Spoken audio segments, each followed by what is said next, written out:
இயேசுவின் நாமத்தினால உங்கள் அனைவரும் நான் வாழ்த்துகிறேன். இன்றைக்கு நம்ம விசுவாசன்ற காரியத்தை குறித்து தான் நம்ம பார்க்க போகிறோம். அதுக்கு முன்னாடி நம்ம ஜெபிக்கலாம் வாங்க. ஏசப்பா, இன்றைக்கு கூட நீங்கள் அப்பா எங்ககிட்ட இந்த விசுவாசத்தை பற்றி பேசும்போது எங்களுக்குள்ள ஆண்டவரே குறைவுபட்டிருக்கிற விசுவாசம் ஆண்டவரே, அற்ப விசுவாசம் இருக்கட்டும், ஆண்டவரே ராஜா விசுவாசம் இல்லாத நிலைமையாக இருக்கட்டும், அது எல்லாத்தையும் நீங்கள் மாற்ற போகிறதுக்காக நன்றி. நாங்கள் விசுவாசத்தில் உறுதியாக இருக்க போகிறதுக்காக நாங்கள் உங்களுக்கு நன்றி சொல்கிறோம். இயேசுவின் நாமத்தினால் ஜெபிக்கிறேன் ஜீவனுள்ள நல்ல பிதாவே, ஆமென் ஆமென். சரி, இன்றைக்கு கூட தேவன் நம்மளுக்கு எந்த வசனத்தின் மூலமாக பேச போகிறார்னா, எபிரேயர் 11:1 விசுவாசமானது நம்பப்படுகிறவைகளின் உறுதியும் காணப்படாதவைகளின் நிச்சயமுமாய் இருக்கிறது.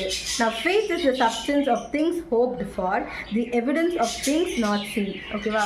சில காரியங்களை நீங்கள் இன்னும் பார்க்காம இருக்கலாம், சில காரியங்களுக்காக நீங்கள் ஏங்கி கொண்டிருக்கலாம். இந்த விசுவாசமானது அது உறுதியாயும் நிச்சயமாய் இருக்கிறதா.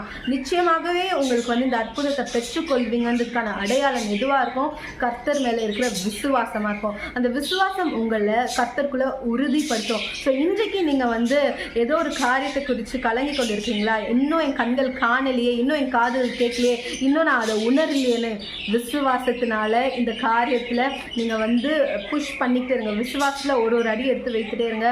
சீக்கிரம் உங்கள் கண்கள் காணும், உங்கள் காதுகள் கேட்கும், நீங்கள் உணர ஆரம்பிச்சிடுவீங்க.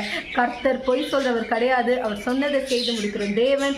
எவ்வளோ கடினமான சூழ்நிலையாக இருந்தாலுமே உங்கள் விசுவாசத்தை இழந்துடாதீங்க. என் விசுவாசம் மறிச்சு போயிடுச்சு, நான் அவிசுவாசமாக இருக்கேன் அப்படின்னு இருந்தீங்க அப்படின்னா கர்த்தர் இடத்துல கேளுங்க. Because he is the hope for everything, he is the source for everything. ஆமென். அதை ஜெபிக்கலாம்.